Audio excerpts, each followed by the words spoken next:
वैष्णवों का नित्य क्रिया पद्धति, ये तीन चीजों में इन लोगों ने इनके निर्देश दिए हैं शास्त्रों के अनुसार। तो हम लोग ये तीन सेशन में जब चर्चा करेंगे तो बेसिकली इस तीन कैटेगरी में इन लोगों ने शास्त्रीय निर्देश दिए हैं। तो हम लोग ये एक एक करके थोड़ा ये वैष्णव संसार को देखेंगे। प्रभुपाद जी ने उपदेशामृत के 8वें नंबर श्लोक के परपोट में एक बहुत सुंदर, एक छोटे से परपोट में बहुत सुंदर एक तत्व निरूपण किया है। आप लोग जाके पढ़ सकते हैं। वहाँ पे दिया है कि भक्त जब आता है नया नया तो ऑब्वियसली वो कृष्ण कथा सुन के इंस्पिरेशन लेके आता है। कृष्ण कथा, कृष्ण कीर्तन, भक्तों इत्यादि के किसी भी तरीके से आ सकता है, और कृष्ण कथा ही उनको पोषण देता है। कृष्ण कथा में रुचि, स्वाद, और कृष्ण नाम में, नामगान में रुचि, कृष्ण भक्ति सेवा इत्यादि में आसक्ति बढ़ना वो कृष्ण कथा के दौरान ही होता है, भक्तों के संग से होता है। प्रभुपाद जी ने वहाँ वर्णन किया है बहुत सुंदर। तीन टेक्निकल चीजें वो हैं। पहला है श्रवण दशा, यानी भक्त एक नियमित काल तक श्रवण करेगा, उससे उसका एक चेतना तक वो पहुंचेगा श्रवण के द्वारा। चेतना अवश्य हमारे भक्ति मार्ग में श्रवण के द्वारा ही चेतना का डेवलपमेंट होता है। प्रभुपाद जी ने एक बार न्यूयॉर्क लेक्चर में कहा है, प्रभुपाद जी बोल रहे हैं कि ये दोनों मार्ग, एक है पांचरात्र की मार्ग यानी वैधि मार्ग, और भागवत मार्ग है श्रवण और नाम जप कीर्तन इत्यादि। ये दोनों एक साथ चलना चाहिए। ऐसा नहीं, भागवत मार्ग ही सर्वस्व है एक्चुअली, लेकिन चेतना विशेष हम लोगों का जितना भी अलग अलग खोपड़ियाँ हैं, यानी मुंडे मुंडे मतिर भिन्ना, अलग अलग विभिन्न प्रकार के मुंड यानी मस्तिष्क, उनके अलग अलग प्रकार के बैकग्राउंड से, अपब्रिंगिंग, सब कुछ से वो आते हैं भक्ति मार्ग में। उनका अलग अलग परसेंटेज में अहंकार का मिलावट, अलग अलग परसेंटेज में उनका उतने उतने प्रतिशत शरणागत होना, ये सब अलग अलग है। तो सार्विक कल्याण के लिए ये सबके लिए सबका अपलिफ्टमेंट एक साथ ही हो, तो उसके लिए क्या है कि ये विधि मार्ग दिया गया है। विधि मार्ग के इम्पोर्टेंस को इक्वल माना गया, क्योंकि भागवत जो मार्ग है और विधि मार्ग, ये दोनों एक साथ चलना चाहिए सबके आध्यात्मिक विकास के लिए। इस किसी को कॉम्प्रोमाइज नहीं करना चाहिए किसी के लिए। ऑब्वियसली भगवान का नाम जप करना, भगवान श्रीमद् भागवतम में नियत लीलाओं का गुण आस्वादन, रूप चरित्र इत्यादि में ध्यान पूर्वक निधिध्यासन, ये सब कुछ ही उपलक्ष्य है, मेन चरम लक्ष्य है। लेकिन उसमें सहायक, और सहायक मैं नहीं कहूँगा, एक परिपूरक तत्व है ये सदाचार। इसलिए महाप्रभु ने कहा सनातन गोस्वामी को, और सनातन गोस्वामी ने वो किया। तो एक और सिद्धांत आता है जो कि मैंने भक्त चरण स्वामी महाराज के लेक्चर से सुना है, वो ये है कि श्रवण दशा के बाद आता है वरण दशा। नियमित काल से हम लोग सुनने के बाद हम लोगों को कृष्णा कृष्ण भक्ति अनुकूल जितने भी विधि नियम इत्यादि हैं, इधर देखो, इधर देखो, तुम लोग विधि नियम हैं, उसको हम लोग को वर्ण करना है, एक्सेप्ट करना है। रूपा भक्ति महाराज लेक्चर में कहे हैं कि चैतन्य महाप्रभु सिखाए शरणागति भक्तिर प्राण। भक्ति का लाइफ है शरणागति, और शरणागति का पहला जो दो चीज है वो है अनुकूल से संकल्प, प्रतिकूल से वर्जनम। भक्ति अनुकूल मात्र जीवेर ग्रहण, भक्ति अनुकूल जो भी है हम लोग ग्रहण करेंगे, इसे वरण दशा कहते हैं। और ग्रहण करना ये भी उन आदेशों को क्या प्रतिकूल करना, क्या क्या प्रतिकूल जो चीज़ है, आते हैं, हैबिट है, वो हमारे जन्म के अनुसार हो सकता है, उसको वर्जन करना है। तो शरणागति, और तब जाके हम लोग एक समय काल के बाद हम लोग स्मरण दशा को प्राप्त करेंगे। स्मरण दशा वो है कि हम लोग को उस समय प्रयास नहीं करना पड़ता कृष्ण का स्मरण करने के लिए, कृष्ण की चिंता में मग्न होने के लिए। प्रभुपाद जी ने बार बार कहा कि हम लोग को कृष्ण चिंता में मग्न होना प्रैक्टिस करना है, उसका मात्रा बढ़ाना है, उसमें तल्लग्न होना, उसकी उत्कंठा पैदा होना, ये भक्ति का एक्चुअली सिद्धि है, चरम सिद्धांत है। और जिस समय भक्त भाव भक्ति के वेश में प्रेम के उन उन अनुभवों को महसूस करता है हृदय में, उसे बोलते हैं संपत्ति दशा। प्रभुपा जी ने खुद परपोट में लिखा है उपदेशामृत श्लोक संख्या 8, तन नाम रूप चरित आदि सुकीर्तनानु, इस श्लोक में इति उपदेश सारम, उपदेश का सार जिसमें रूप गोस्वामी पाद ने दिया है। तो ये है over and all importance of सदाचार। सदाचार हम लोग के लिए बहुत ही महत्वपूर्ण है चेतना के विकास के लिए। चेतना 5 प्रकार की होती हैं। आवृत्त चेतना, जो कि पेड़ पौधों, वायरस इत्यादि का चेतना होता है। ये लोग एक प्रकृति के नियम में इनका रिप्रोडक्शन और सस्टेन कर सकते, इतना मात्रा में इनका चेतना होता है, बस यही चेतना का उनका परिधि है। दूसरा है संकुचित, ईटिंग मेटिंग डिफेंडिंग, और ईटिंग मेटिंग डिफेंडिंग एंड भय, आहार निद्रा, भय भय मैं आहार निद्रा and sleeping, sleeping eating meeting defending, ये 4 चीज ये पशुओं में है। लेकिन महाभारत कहते हैं पशुओं में और हम लोगों में फर्क क्या है, धर्म ही तेषाम अधिको विशेष, धर्म चेतना ये हम लोग का विशेष है। तो चेतना का विकास एक उन्नत स्तर पे पशुओं, जितने भी पशु है, रेप्टाइल्स, मैमल्स, जितना भी एव्स, जो भी लोग हैं, वह संकुचित चेतना, उनका इतना ही मात्रा में चेतना का परिधि है। मनुष्य एक ऊपर क्लास का चेतना है जो मनुष्यों ने प्राप्त होता है, वो है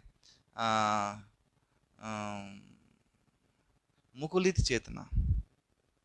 इस मुकुलित चेतना में हम लोग भगवान के प्रति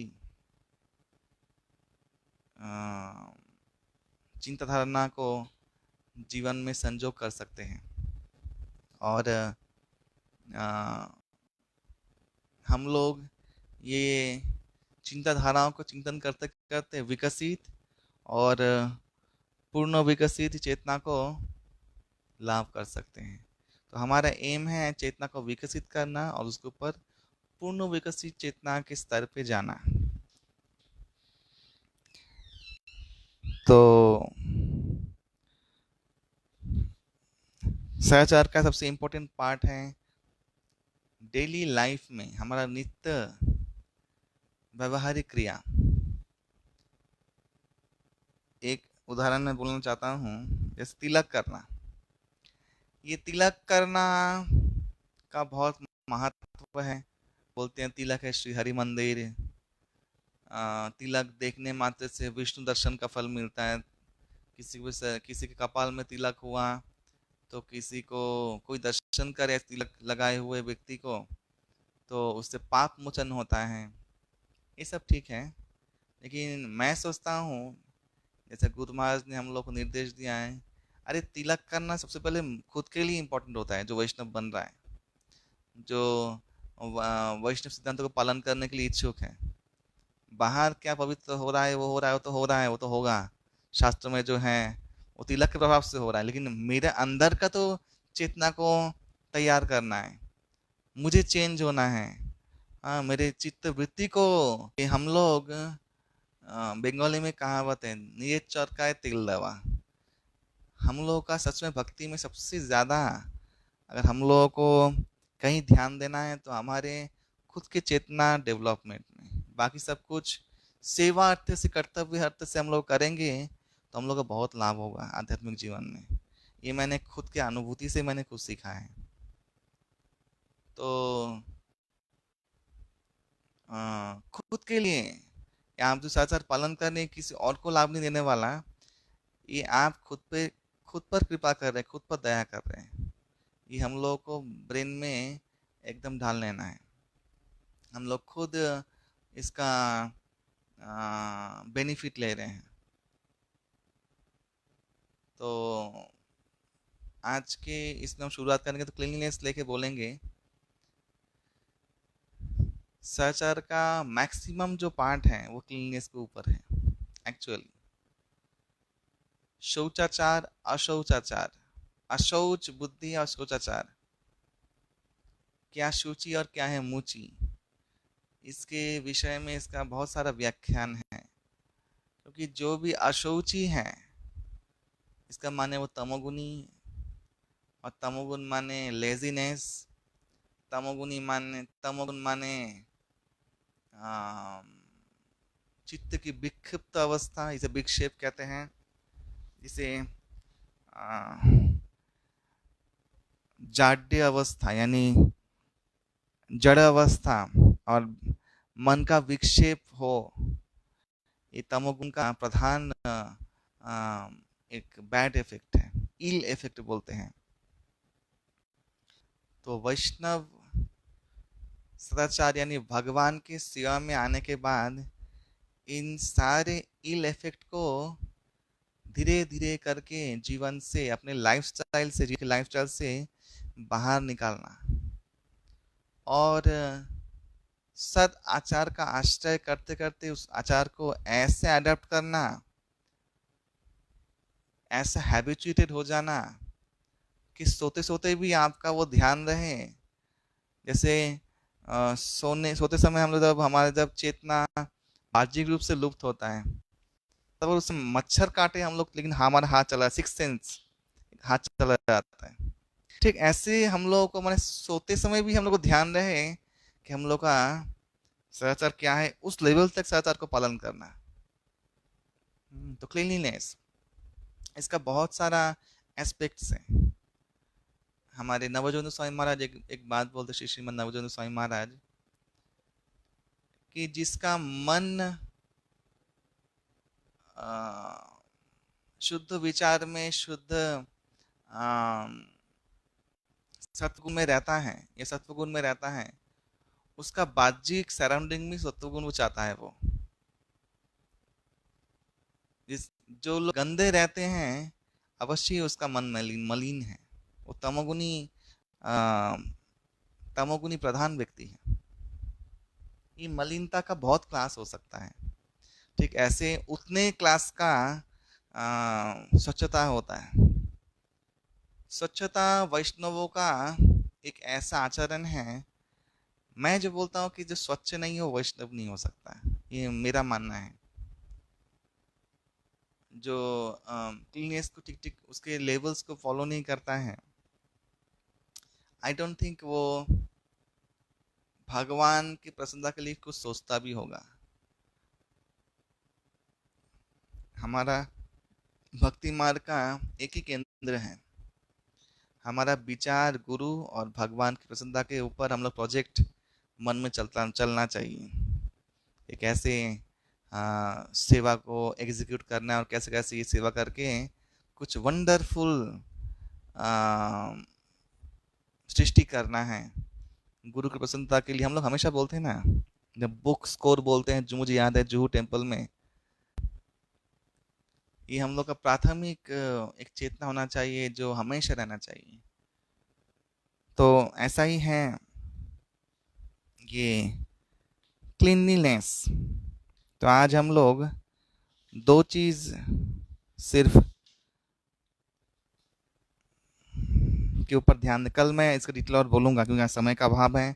ऑलरेडी हम लोग टेक्निकल फॉल्ट के अनुसार लेट चल रहे थे, ज़्यादा समय नहीं लूँगा। वो है हम लोगों का जो वैष्णव सिद्धांतों पर जीवन यापन कर ही रहे हैं, वो लोग ऑलरेडी सब कुछ जानते हैं, मैं नहीं बोल रहा कि नहीं जानते, लेकिन मैं जो और भी सूक्ष्म विचार इस लेवल में प्रयोग करना चाहिए वो हम लोग को पालन करना चाहिए, जो कि शास्त्रीय विधान है, जो कि 64 अंगों में भी कुछ कुछ वर्णन किया है रूप गोस्वामी पाद अपने भक्ति रसामृत सिंधु ग्रंथ में, और जो कि पंचरात्र की विधि अनुसार हरिभक्त विलास की विधि के अनुसार उसमें मैं सबसे पहले कहना चाहूँगा कि प्रातः ब्रह्म मुहूर्त में शयन त्याग करना।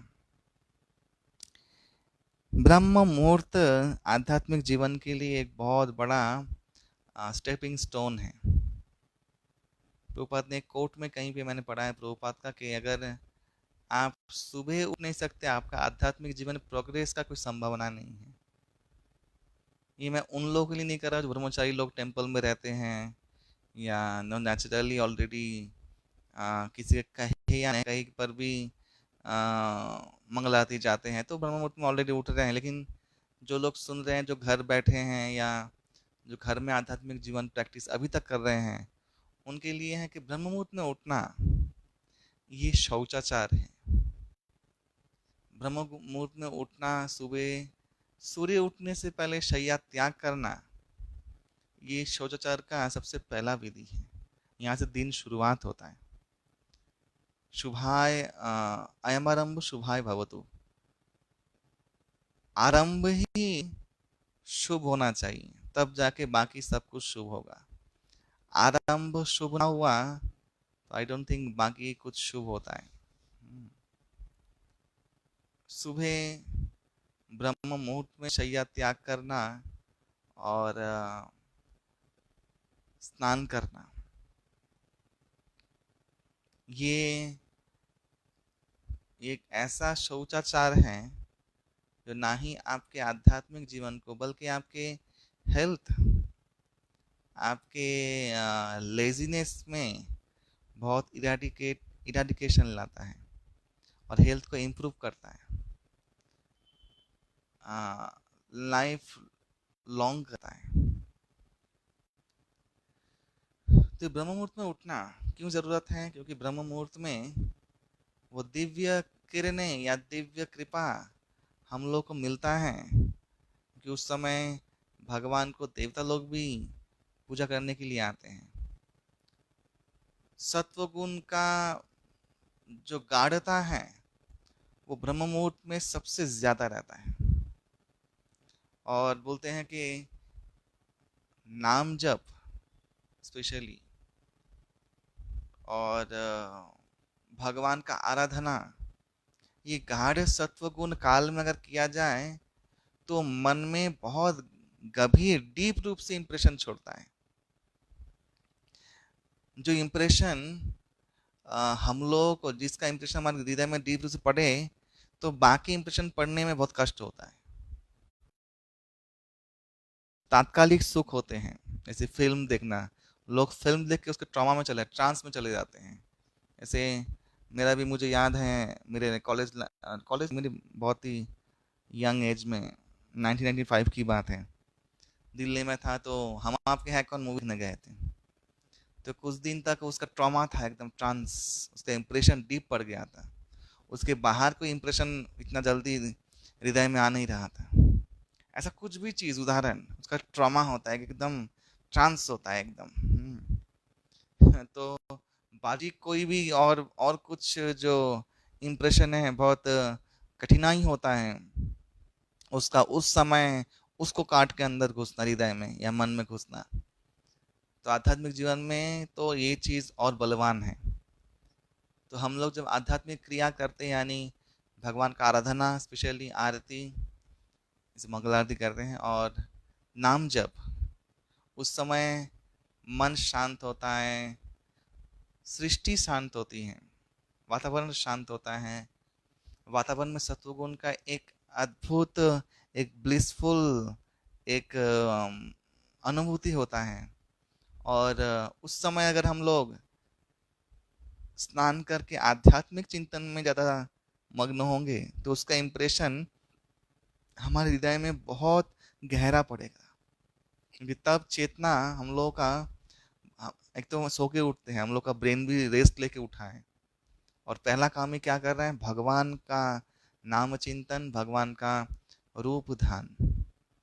तो ये जितना गम हम लोग सही तरीके से करेंगे, हमारे इम्प्रेशन बहुत गहरा पड़ेगा और मन फोकस्ड रहेगा सारा दिन उसी चिंतन में। और ये तो यही नहीं है कि एक बार फिल्म देख के आ गए फिर चला गया फिर चला गया, नहीं। तो नित्य करेंगे तो ये इम्प्रेशन हमारा जीवन में एडप्ट हो जाएगा एक समय काल के बाद। तो इसलिए जो आध्यात्मिक जीवन में उन्नति चाहते हैं, अवश्य ही सुबह जल्दी उठना बहुत ज़रूरी है। सुबह जल्दी उठने के लिए लेकिन एक प्रैक्टिकल कुछ चीज़ करना भी ज़रूरी है। वो लेट नाइट खाना नहीं चाहिए, स्पेशली राइस। जो बंगाली लोग हैं वो है अन्नगत प्राण, हाँ। और ऊपर से आलू माखा हो गया तो बस फिर तो हरी बोल, निताय गौर प्रेमानंदे, बस फिर तो हरी बोल हो जाएगा। और कहीं खबर मिल गया किसी कहीं कोने में कि कहीं पे सोयाबीन बना रहा है, चिन्मय बड़ी पता नहीं क्या सब कहते हैं, फिर तो ये ठीक नहीं है। मैंने बोला सिंसियरिटी, जो भक्त सिंसियर है वो अपना हर दिन को स्ट्रगल करके तैयार करता है। मैंने भुजन प्रभु से एक बार, मैं जपा रिट्रीट में था 2011 में, तो उनसे मैंने पूछा था। भुजन प्रभु ने अपने जपा बुक में लिखा है कि I found every day as a challenge and I struggle to chant clearly and hear clearly. ये भुजन प्रभु ने उस बुक में ये लाइन लिखा है। तो मैंने भुजन प्रभु से पूछा कि आप इतने सीनियर डिवोटी हैं, आप, ये तो झूठी लिखा हुआ आपने। आप नाम जप में अवश्य ही आप रुचि प्राप्त कर चुके हैं और हम लोगों से कई उच्च चेतना है आपकी, तो ये लाइन आपने क्यों लिखा बुक में? तो उन्होंने मेरा माथे को हाथ दे के बोला कि मैंने कुछ झूठ नहीं लिखा है। मैं अभी भी, क्योंकि ऑब्वियसली वो एक गुरु वर्ग हैं, वो बुरीजन प्रभु, उनका उनका बहुत दायित्व है। मैं नहीं कह रहा हूँ कि वो मुंडेन कुछ दायित्व बिजी रहते होंगे या उनको स्ट्रगल करना पड़ता है जब के लिए टाइम निकालने का, उसमें से वो सब भक्तिमय क्रियाएं कर रहे हैं, उसमें से बोल रहे हैं कि मुझे जब का टाइम निकालना, जब को एक स्पेशल क्या बोलते हैं शेड्यूल देना और जब करना, वो मैं स्ट्रगल करता हूँ हर दिन लाए। तो भक्त माने वो नेक्स्ट दिन का प्लान करके चले साधना के लिए। उसके लिए उसको बहुत ज़रूरी है कि रात में एटलीस्ट 8 बजे के अंदर लाइट खा के उसको हमारे स्टमक को विश्राम देना। देखिएगा ऑब्वियसली सुबह आपका बहुत झरझरे बंगाली में कहते हैं, बहुत ही फुर्तीला, आप जल्दी बेड में जाएगा वो जल्दी उठेगा, जो जल्दी नहीं जाएगा वो जल्दी नहीं उठेगा। कभी ये मत सोचिएगा कि हम लोग 12 बजे सो के 3 बजे उठ गए तो हम लोग अच्छा भक्ति लाइफ कर रहे हैं। और फिर क्योंकि ऑब्वियस नेचुरली तुम्हें जब में तुम्हारा माइंड फोकस नहीं रहेगा, कब सोचेंगे कब सेवा खत्म करके भागवतम क्लास में ऐसे ऐसे सुने, माने निद्रा चालू हो जाए, कब हम लोग खत्म करके कब जाके बेड में जाके सो जाए। चेतना वो बेड में सोने का ही रहेगा, भगवान को पसंद करने का नहीं रहेगा और ना ही नाम का चिंतन गंभीर बनाने का रहेगा। ये नहीं हो सकता। तो सिंसियरिटी, हर चीज़ में सिंसियरिटी, तो ये पहला स्टेप वो है ब्रह्म मुहूर्त में उठना और शयन त्याग करके शुद्ध आसन में नहा धो के। बहुत लोग मैंने देखा है, मैंने कहाँ देखा है, किसी मंदिर में देखा है, मैं भी टेम्पल में बोलना नहीं चाहता, भक्त लोग नाम जब खत्म करने के टेंशन में वो शायद 2:30 बजे उठ गया है लेकिन वही उसी बिस्तर में मच्छरदानी के अंदर जप करना चालू कर दिया माला लेके। मैंने बोला ये कौन सा जप है भैया? ऑब्वियसली जथा तथा नाम लय स्थान नहीं विचारे, ये शास्त्र चलो लिखा है, वो माना मैंने। वो उस अवस्था में है जब उसका नाम के बिना रहा नहीं जाता है। लेकिन ऐसी अवस्था तो आई थिंक अभी तक मैंने देखा नहीं है देखा है, वो भी नहीं है, ऐसा नहीं कि देखा नहीं, देखा है, लेकिन मैं अपने कोलिग्स में बोल रहा हूँ मैं। तो मच्छरदानी के अंदर घुस के मैंने वो एक और नामाचार्य अवतार लेके एकदम जप कर रहे हैं। जब हम लोग बेड में, इसका आएगा क्लीननेस में, जब हम लोग बेड में सो रहे हैं वो अपवित्र स्थान है, अपवित्र स्थान है, तमोगुण प्रधान। और आप बिना मुंह धोए बिना ये नाम जप कर रहे हैं और तुलसी माला के साथ, आई थिंक नाम जप तो हम लोग स्मरण कर सकते हैं मन मन, उसमें कोई मनाही नहीं है। वो अपवित्र पवित्र वा सर्वस्तम गतो भी वा, ये शास्त्र विधान है। लेकिन जब माला लेके जब का, तब विधि में काउंट हो रहा है, वो तब वो स्मरण में काउंट नहीं हो रहा है, क्योंकि आपको दीक्षा प्राप्त हुआ है, आप 16 जप करेंगे माला में, तुलसी माला में। तो वही मच्छरदानी के अंदर आपका दीक्षा माला लेके और वही चैंटिंग बीट लेके आप अशुद्ध किए हैं, जप कर रहे हैं, फिर आप नहा के आगे फिर उस जप माला में हाथ देंगे। ऑब्वियस तुलसी बीट तो अशुद्ध नहीं होता है, लेकिन जप का जो थैली है ये सब तो अशुद्ध हो गया है। अभी उसमें हाथ दे रहे हैं, घूम रहे हैं, उन लोग के साथ मिल रहे हैं जो डेटी वर्शिप कर रहे हैं, उनको टच कर रहे हैं। ये सब जो विचार हैं ये बहुत सूक्ष्म विचार हैं, लेकिन ये करना नहीं है। हाँ, जब जब किसी को रेस्पेक्ट दे रहे हैं, नाम जप माने नाम का आह्वान कर रहे हैं, या आपके आध्यात्मिक चिंतन को विकसित कर रहे हैं, और आप अपने इष्ट देवों का ध्यान करके उनको वंदन करके आप जप चालू कर रहे हैं, अवश्य ही वो शुद्धासन में किया जाता है। तो ये अवॉइड अवश्य ही करे। मैंने एक प्रसंग में कह दिया, मैंने देखा था बोल के, मैं किसी को रेक्टिफाई करने की कोशिश नहीं कर रहा हूँ, लेकिन ये शास्त्रों में भी है, जब विधि आपको पालन, तो विधि के अनुसार, उसमें कोई कॉम्प्रोमाइज नहीं। तर्क जुक्ति देके उसको प्रतिष्ठा मत करो कि वो सही है, वो सही नहीं है। बहुत लोग उठ के राम नाम बोलते हैं, राम राम राम, वो तो जप माला लेके नहीं आया, कुछ नहीं, वो तो चलो स्मरण किया, चलो वो ठीक है। दीक्षा माला लेके जप करना मच्छरदानी के अंदर सो के उठ के, ये ठीक नहीं है। तो जप खत्म करने के लिए भय से वो पहले ही 2 माला जप कर ले रहा है, तो अभी 4 माला होगा, नहा धो के बाद ऐसा करके मंदिर में जाएगा, तो वहां से फिर 4 माला से ऊपर शुरू करे, तो वो मन में मत लाइए। हाँ, मन में लाइए शुद्ध चेतना, मुझे कृष्ण को प्रसन्न करना है। उससे बेहतर है जल्दी उठिए, नहाइए, नहा के जप करिए ना आगे,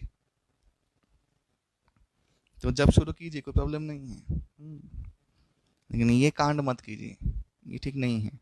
इसका हैबिट पड़ता रहेगा सारा जीवन तक। एक हैबिट आप पाल लेंगे, वो अगर मन में घुस गया, फिर निकाल का। मैं थोड़ा समय ज़्यादा ले लिया, 5-6 मिनट।